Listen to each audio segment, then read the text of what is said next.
les ravages des taux d'intérêt, les ravages de la valeur absolue atteinte par les taux d'intérêt, sur l'immobilier, sur les banques régionales américaines, et bien sûr, une diffusion qui semble tarder au secteur de l'économie réelle traditionnelle, le secteur des services et le secteur industriel. Et dans tout ça, face à ces taux d'intérêt, à cette nouvelle courbe des taux d'intérêt, le marché action est-il déconnecté de la réalité ?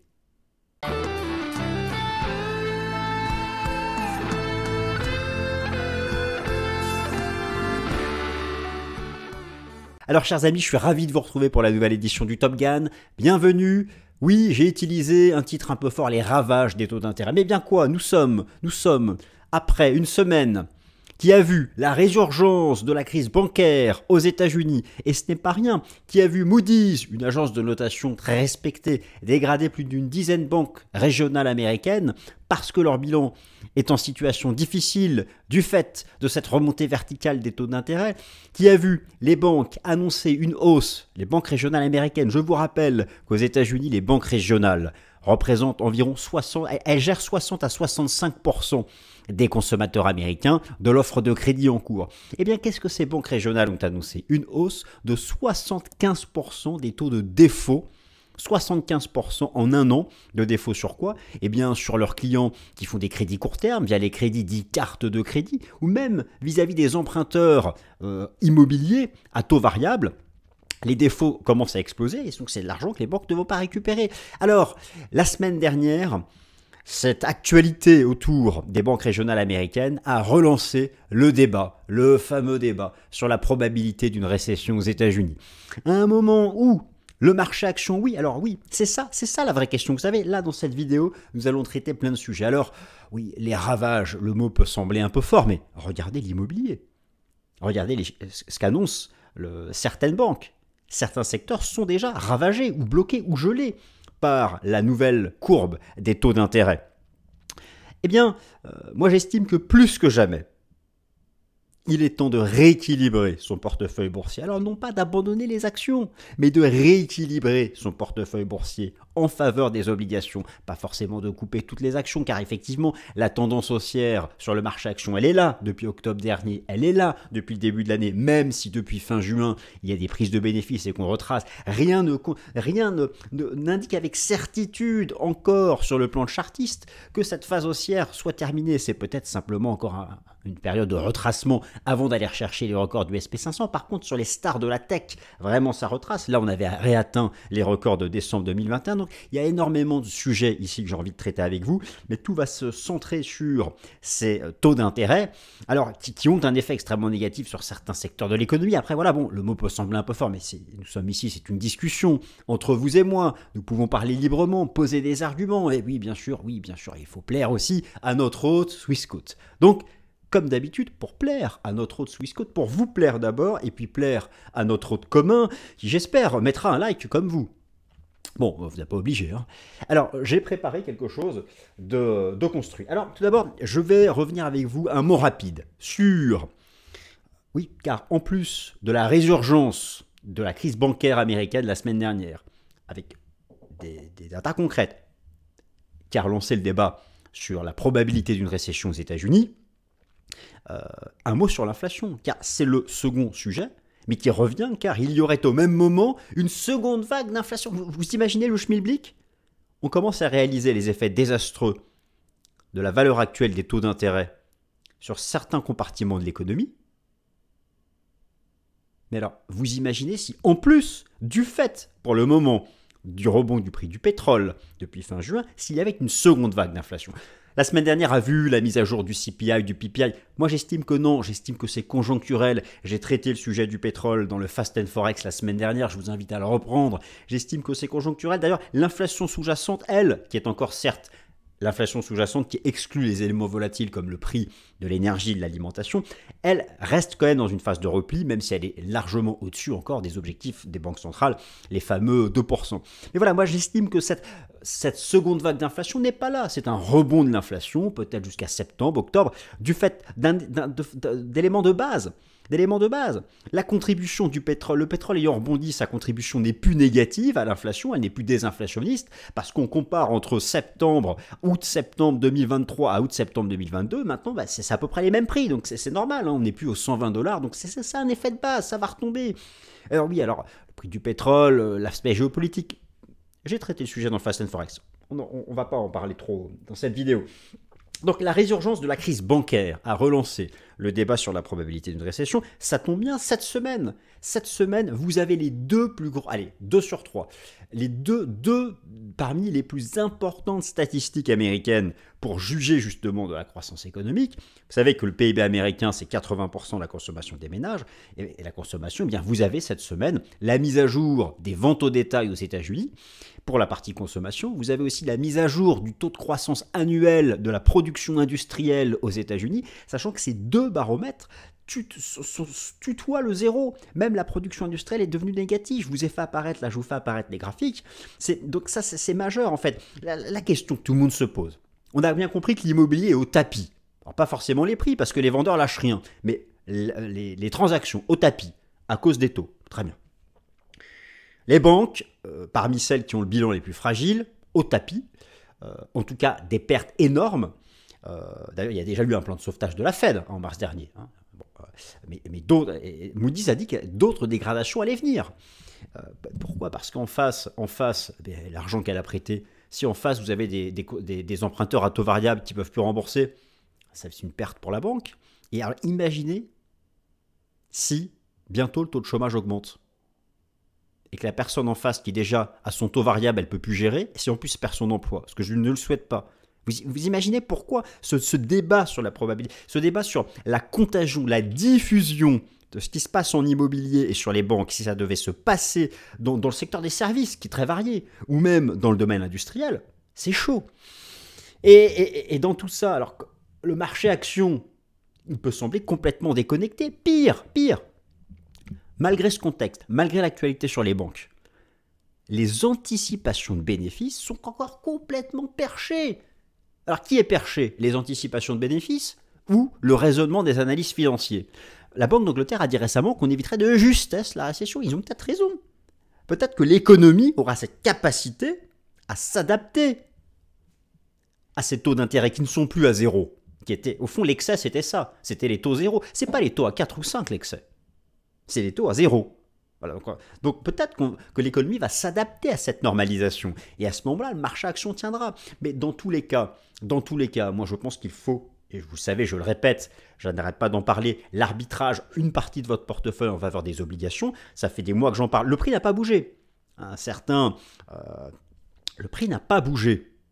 Mais c'est des stratégies de moyen long terme. Peu importe l'action des prix sur 1, 2, 3 mois. Moi, je me projette à horizon 3 ans. Je vous dis, dans 3 ans, ça aura fait plus 30%. Ça, c'était que mon avis, encore une fois. Je n'engage pas notre hôte. Je m'engage moi-même vis-à-vis de vous dans le cadre d'une discussion. Et j'essaie d'apporter des arguments. Et puis après, c'est le marché qui tranche. Mais je ne dis pas qu'il faut vendre toutes ces actions pour aller 100% en obligations. Mais là, je veux dire, on sort d'un crack obligataire, elles sont 80 tout en bas, c'est hyper intéressant, on est en phase de bottomisation, on a bien compris que les taux d'intérêt peuvent plus aller vraiment plus haut, parce que sinon ça va tuer l'économie, c'est ce qu'a rappelé la résurgence de la crise bancaire la semaine dernière, donc la Fed, elle va pas baisser ses taux, mais elle va pas aller monter davantage, par contre elle va les laisser longtemps à un niveau élevé, mais si elle les laisse longtemps à un niveau élevé, le prix des obligations passera plus, vous commencez à toucher votre coupon, et ensuite, lorsqu'on aura la certiditude du taux terminal, puis la certitude du pivot, boum, il y aura un méga pump du prix des obligations. Et les actions, on va en parler, les actions, moi je vais vous faire à nouveau un panorama chartiste complet sur l'aspect technique et je ne suis pas certain que le bull market soit terminé. Il faudrait casser un support, alors soit 4002, soit 4330 points sur le S&P 500, à voir. Moi je pense plus que ce sera la cassure des 4330 qui mettrait un terme au bull market, mais c'est pas certain. Est-ce qu'on a fini la 3? Est-ce qu'on a fini la 3 ou la B? Est-ce qu'on est plutôt dans la 4 de la 3 ou la vraie grande 4? Bon, on s'arrache les cheveux avec Elliott, hein, mais je vais quand même en parler. Et puis la Chine.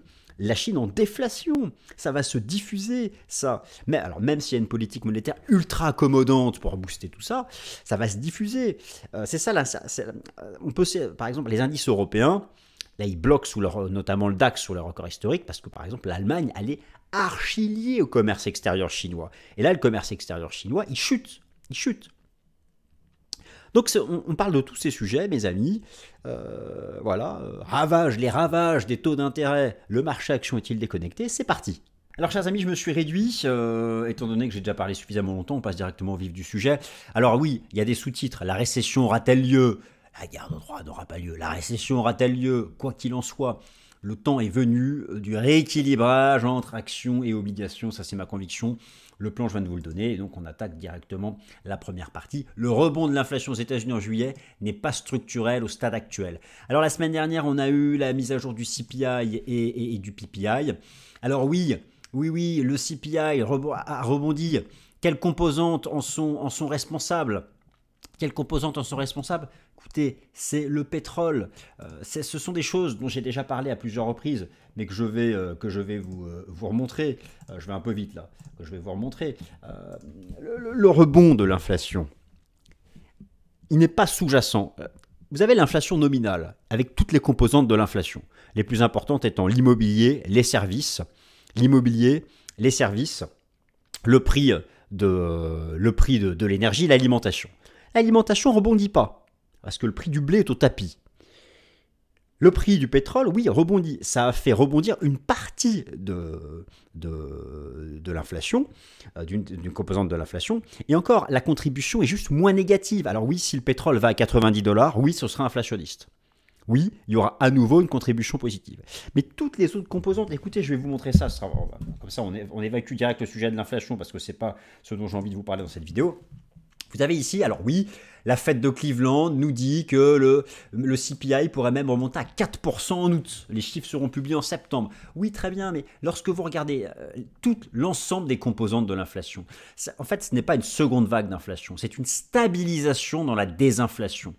Pour vraiment avoir une seconde vague d'inflation ou un renversement haussier d'inflation, il faudrait un prix du pétrole qui explose à la hausse la résistance des 90-93 $. Pourquoi? La résistance des 90-93 $, c'était la ligne de coup du double top ici.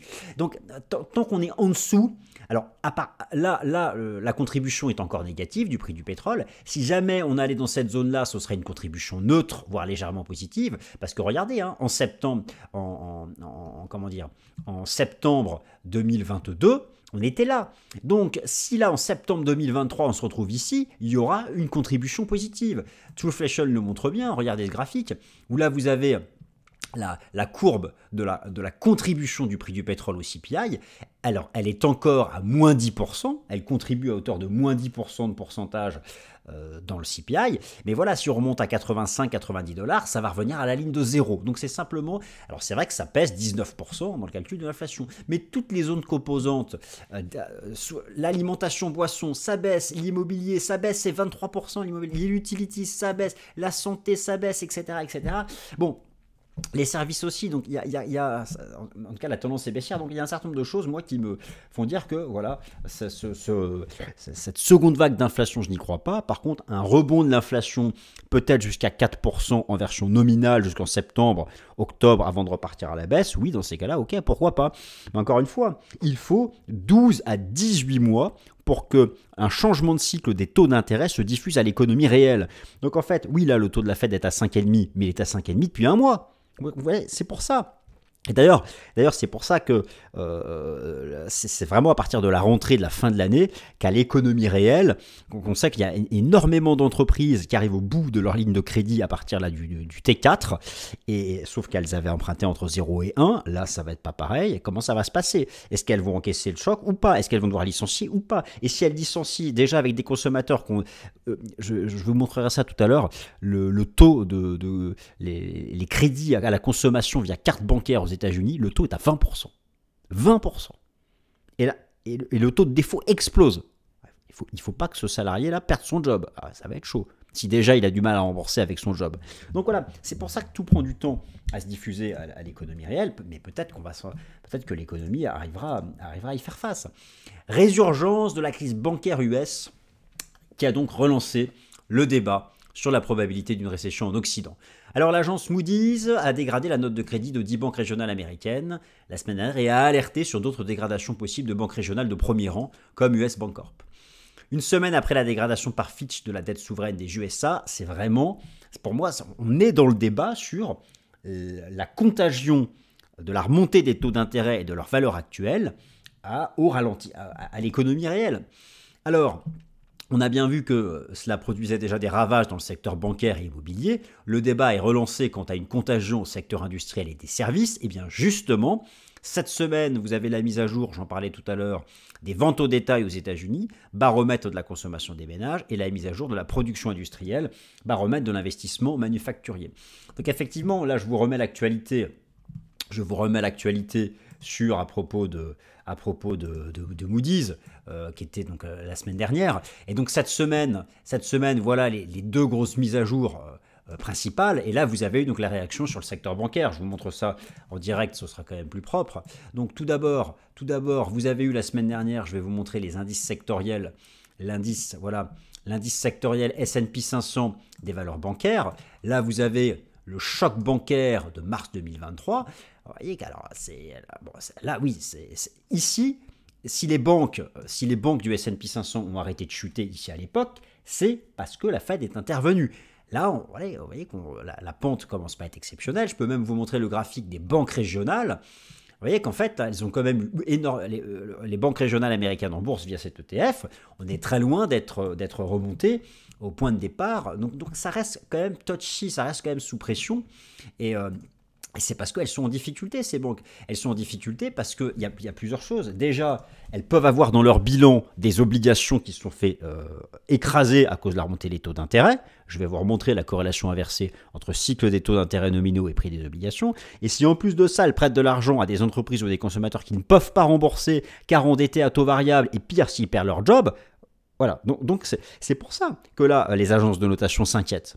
Hein, c'est pour ça. Et en plus, si ces banques tombent, certaines entreprises ne peuvent s'adresser qu'à ces banques moyennes pour des crédits. Et qui leur fera des crédits? Et il faut absolument éviter cet effet domino. Mais la Fed est là pour l'éviter. Alors, donc, c'est vraiment le sujet du moment. Et donc, cette semaine, c'est ça que je voulais vous montrer. Cette semaine, vous avez donc la mise à jour. C'est, je crois, mercredi, des chiffres de la production industrielle aux États-Unis, où on flirtait avec zéro depuis quelques mois. Et regardez, ça vient de passer sous zéro. Donc là, je vous montre à l'époque, la récession de la bulle Internet, la récession de la crise financière, la récession de la crise sanitaire. Et là, c'est pour ça qu'on est au bord de la récession sans vraiment y être. De la même façon, les ventes au détail, on tutoie zéro depuis un certain nombre de mois. C'est pareil, on est posé sur zéro. Bon, vous voyez ce qui se passe dans la récession de la crise financière, de la crise sanitaire. Donc, à ce débat, je dirais presque sans fin, ou en tout cas récurrent, à ce débat de savoir si les taux d'intérêt actuels qui ont ravagé l'immobilier, ravagé le secteur bancaire régional américain, est-ce que ça va se diffuser à l'économie réelle classique, aux entreprises, aux consommateurs? Ces deux chiffres mis à jour cette semaine vont apporter un élément de réponse. Et bon, ils sont actualisés, bien sûr, chaque mois. Alors, taux d'intérêt du marché et prix des obligations, plus que jamais, c'est une opportunité de long terme. Alors, les ravages de la tendance et de la valeur absolue des taux d'intérêt et la forte hausse des défauts de paiement dans le crédit consommation par carte bancaire et certains emprunteurs immobiliers à taux variable rappellent que le niveau atteint actuellement par les taux d'intérêt représente déjà un énorme risque pour l'économie et que les banques centrales n'ont aucun intérêt à le faire aller au-delà. Alors elles peuvent rester au taux actuel pour briser l'inflation, mais elles n'ont aucun intérêt à aller au-delà, sauf si vraiment elles ont décidé de mettre l'économie au tapis pour tuer l'inflation. Mais bon, à un moment ou à un autre, politiquement, je ne sais pas si ça passerait. Alors, ces fameuses banques régionales américaines, elles gèrent 65% des crédits des consommateurs US. Elles ont déjà subi 29 milliards de pertes, soit 29 milliards de pertes justement sur ces histoires de défauts, donc d'emprunteurs qui ne remboursent pas en grande partie parce qu'à taux variable, ils ne peuvent plus suivre. Et c'est donc une hausse des défauts de 75%. Le sujet, c'est quoi? C'est que la Fed elle a bien conscience que le niveau actuel des taux est devenu dangereux pour l'économie. Alors, elle pourrait abandonner le critère absolu, c'est-à-dire qu'elle pourrait dire « j'ai atteint le taux terminal à 5,50 » pour basculer exclusivement sur le critère durée. C'est-à-dire qu'elle ne se concentre plus sur la valeur absolue de son taux, mais plus sur la durée pendant laquelle elle va laisser le taux.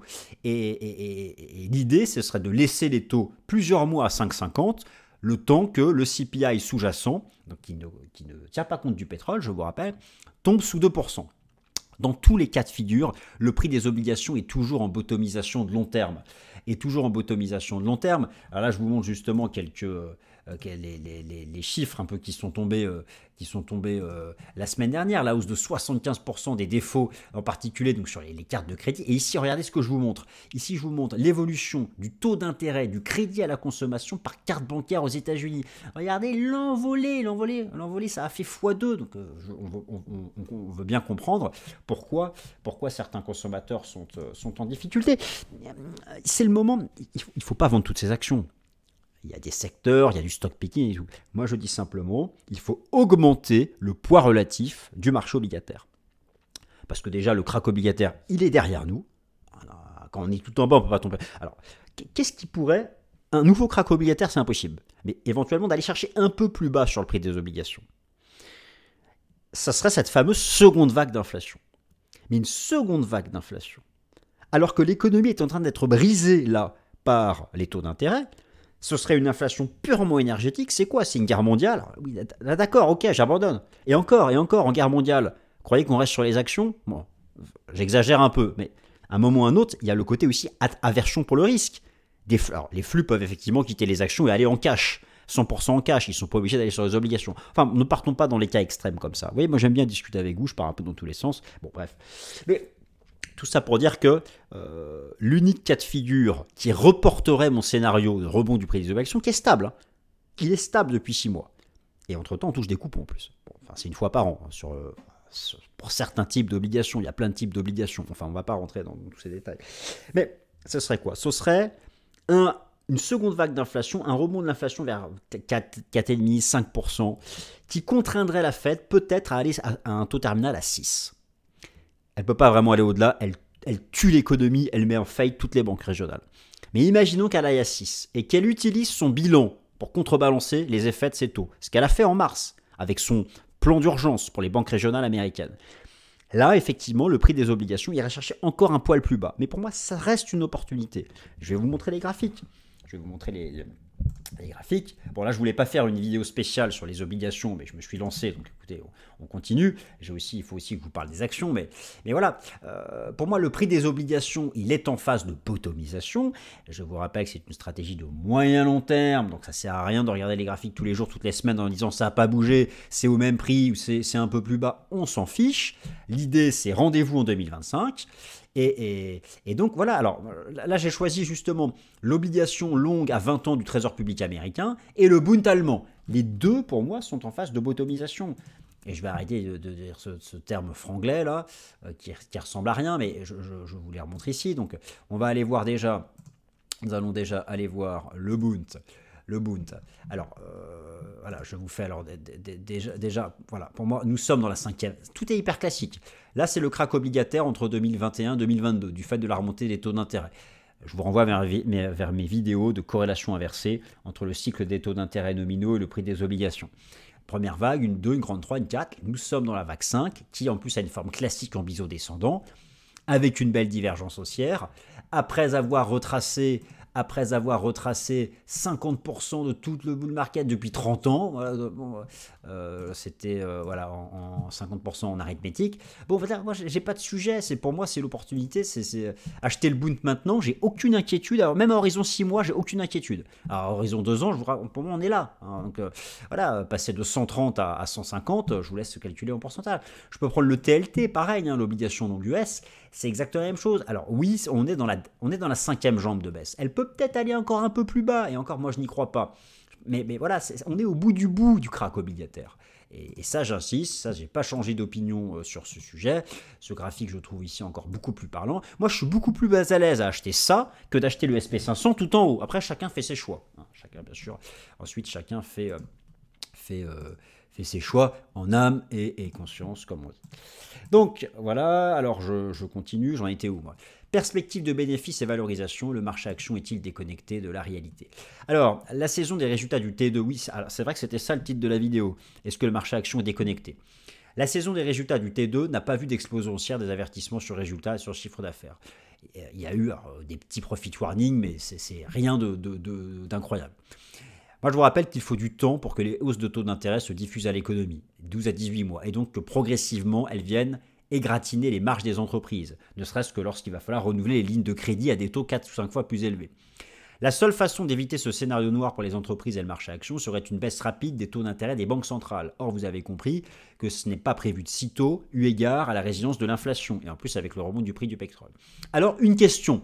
Comment expliquer que les anticipations de bénéfices soient au corps autant déconnectées de cette nouvelle réalité des conditions de financement? Eh bien, regardez-moi ces anticipations de bénéfices. Je vous les montre. Voilà, je vous les montre. Voilà. Voilà. Les analystes financiers, ils ont un mindset hyper optimiste. Voilà, pour eux, ça va exploser à la hausse malgré les nouvelles conditions de crédit. Écoutez, ils auront peut-être raison, mais moi ça me paraît quand même un peu exagéré. Alors certains me diront, oui, le marché est pas cher. Je vous montre ici le price earning ratio forward. Le PE forward, on est à 19, on n'est pas cher, alors qu'on était à 40 avant la crise sanitaire. Oui, mais ce PE forward, il n'est pas cher parce qu'on anticipe des bénéfices hyper élevés. Là, c'est le rapport entre le prix des bénéfices. Si les bénéfices estimés sont attendus en forte hausse, oui, là, c'est pas cher. Mais si on se trompe, mais c'est ça la question que moi je vous pose. C'est ça la question que je vous pose. Et si il se trompait sur les anticipations de bénéfices? Pourquoi forcément les voir de manière verticale haussière? Pourquoi pas être plus nuancé? S'ils ont raison, c'est vraiment qu'on a des économies capitalistes capables de s'adapter de manière incroyable à ces nouvelles conditions de financement. Et là, ce serait vraiment super. Dans ces cas-là, oui. C'est un scénario qui, moi, me semble minoritaire. Hein, mais bon, les scénarios boursiers ne sont que des questions de probabilité. En tout cas, les gérants du marché action ont mis le curseur sur l'optimisme. Moi, je suis un optimiste. Mais même moi qui suis un optimiste, je me dis, ils exagèrent un peu quand même. Vous voyez? Donc, bon, voilà. Donc ça, ça fait vraiment partie des choses qui me semblent importantes. La Fed ne peut pas pivoter avant 2024, c'est un enjeu de crédibilité. Il faut bien que vous ayez conscience de ça. Alors, par rapport aux obligations, il y a pour moi quelque chose qui est acquis. Le pump des obligations, pour reprendre un terme du milieu crypto, se fera en 3 étapes, car là, vous avez compris, elles sont tout en bas, ça ne bouge pas. Première étape, le premier pump quand il y aura une quasi-certitude du taux terminal de la Fed. Il y aura ensuite un second pump lorsqu'il y aura une quasi-certitude du pivot de la Fed. Et enfin, un troisième pump éventuel en cas de récession avec un flight to quality des actions vers les obligations, un déplacement des flux de capitaux des actions vers les obligations. Mais au final, c'est la corrélation inversée au taux du marché qui reste la clé. Quant au pivot de la Fed, il est peu probable qu'il ait lieu cette année, davantage au premier semestre 2024, et même si le taux de chômage devait monter. Même si le taux de chômage devait monter, il faut d'abord tuer l'inflation, c'est une question de crédibilité, et même si, imaginons que la Fed, elle veuille abandonner sa cible d'inflation à 2% et la mettre, je ne sais pas, à 3 ou 4 pour être tranquille, elle est d'abord obligée de ramener l'inflation à 2%. C'est une question de crédibilité. Alors, la stabilité bancaire, la croissance, l'emploi, elle peut gérer ça avec son bilan en attendant de briser l'inflation.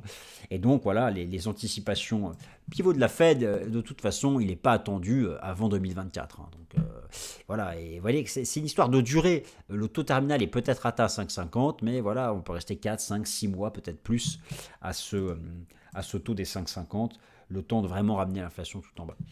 Alors attention, la Chine s'est très liée aux indices européens, la déflation en Chine et la chute du commerce extérieur, une raison de plus d'équilibrer son portefeuille boursier européen. Alors il y a quand même une chose, c'est que la Banque centrale de Chine mène une politique monétaire ultra accommodante. Viendra le moment où cette politique monétaire ultra accommodante reboostera l'économie chinoise. En attendant, je vous rappelle ici le lien différent entre le marché action américain et européen avec la Chine. Voilà, vous voyez très bien la différence. Il y a moins de 40% des entreprises du SP500 qui ont leur revenu à l'international, contre 78% pour le CAC 40. Pour le seul DAX, le DAX réalise 20% de ses ventes en Chine. Le SMI, 85% de ses ventes à l'étranger. Le secteur du luxe du CAC 40, c'est 32% avec la Chine, uniquement pour LVMH, L'Oréal, Kering et Hermès. Donc là, on voit à quel point il y a un lien avec la Chine pour ces indices boursiers européens. Et bon, écoutez, vous voyez la dynamique du commerce extérieur chinois. Là-bas, en Chine, le PPI et le CPI sont négatifs. Donc voilà. Alors, même si la politique monétaire ultra accommodante vient finir par contrer tout ça, bon, vous avez quand même pour l'Allemagne, voilà, les fameux 20% du commerce qui sont avec la Chine. Bon, moi je dis prudence, c'est une raison de plus d'aller plutôt sur le Bund que sur le DAX, surtout lorsqu'on voit que le DAX est au contraire. Même, il peut peut-être aller plus haut, peut-être, mais moi je parle de ratio rendement-risque. Il y en a un qui est tout en haut et un qui est tout en bas. Je préfère celui qui est tout en bas. Alors maintenant, le marché action, voilà, moi j'ai absolument pas la certitude chartiste que la tendance haussière du marché action soit terminée. Vous voyez, donc même si je défends les obligations, je défends un rééquilibrage. Le marché action ira peut-être plus haut. C'est possible. C'est tout à fait possible. Tant que, moi, j'ai le prisme de l'analyse technique, tant que je n'ai pas mon signal de renversement baissier chartiste, je suis la tendance. Même si là on retrace, ça reste dans le cadre d'une construction technique haussière. Donc je vais vous reprendre le S&P 500, vous expliquer à nouveau les scénarios Elliotistes et vous dire en dessous de quel niveau là c'est fini et où on repart en crack. Mais tant qu'on est au-dessus, c'est pas le cas. Donc voilà, le sujet c'est le bull market du marché action est-il déjà terminé ou faut-il davantage de temps pour que la hausse des taux d'intérêt se diffuse et vienne stopper la tendance haussière du marché action. Donc on va regarder plusieurs éléments, l'aspect quantitatif, les vagues d'Elliott, c'est parti, on passe directement sur la plateforme. Alors donc oui, pour le SP500, je vous rappelle le débat il est là. Le débat il est là, vous l'avez en données hebdomadaires. Soit le marché est dans une vague B, dans le cadre d'une correction en flat, A, B, C. Dans tous les cas, si c'est une correction en flat, avant de rentrer en bear market, il faut d'abord qu'on revienne ici. Soit le marché a déjà fait son point bas ici, et on serait dans une grande 3 haussière. Voilà, alors je ne sais pas si la grande 3 est terminée. Là, on a fait, pour la 2, on a fait un flat, running flat. Là, il faudrait qu'on fasse un zigzag. Mais je ne sais pas si elle est terminée ou si simplement on est dans la 4, 2, 7, 3. Ou est-ce que vraiment on a commencé la grande 4 ? Bon, dans tous les cas, l'hypothèse du zigzag, pour moi, elle ne tient plus depuis qu'on a dépassé les 61,8 de retracement, les 78,6 de retracement. Alors maintenant, oui, il y a des divergences à court terme. Clairement, je vous l'ai montré la semaine dernière, le marché retrace et a besoin de retracer, ne serait-ce que parce que le réservoir des acheteurs est complètement rempli, ne serait-ce que parce que le marché s'est approché de la zone de surachat quantitatif lorsqu'on regarde le pourcentage des actions supérieures à la moyenne mobile à 50 jours, mais c'était le même cas pour le pourcentage des actions supérieures à la moyenne mobile à 20 jours. Donc oui, il y a effectivement encore de l'espace pour retracer, pour épurer les divergences. Mais maintenant, le vrai sujet, on la voit ici, la belle divergence encore à épurer. Où est-ce qu'on est ? Alors, pour moi, voilà. Là où j'hésite, c'est là. J'hésite ici, je vais passer en plein écran. Si ici on est dans une grande B, donc là j'ai sous-divisé, est-ce que la C de la B est terminée ? Si on est dans une grande 3, est-ce que la grande 3, elle s'est terminée ici ?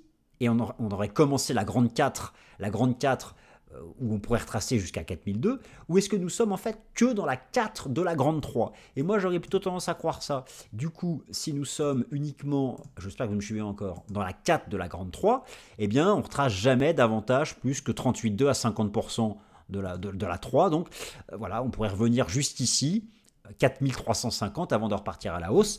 Ça serait aussi dans la constitution de la C de la grande B, hein, vous avez bien compris, la C de la grande B, bon, plus personne ne me suit, mais moi je me suis. Voilà, donc tout ça pour dire que pour moi, on reste, et vous voyez pourtant, hein, je parle surtout des obligations, mais je l'admets, même si là on retrace et que je pense qu'on peut encore retracer davantage, on peut même aller jusqu'à 4350, 4330 avant de repartir à la hausse, je pense que tant qu'on est au-dessus de ces 4330, on reste en bull market. Par contre, voilà, si on devait casser 4330, là, je pense que vraiment c'est terminé. Alors pour certains, ce serait la cassure des 4200 points qui mettrait un terme au bull market et qui déclencherait un nouveau crack comme l'année dernière. Pourquoi ? Parce que ça serait le haut de la vague 1 et jamais une grande 4 n'enfonce un top de 1.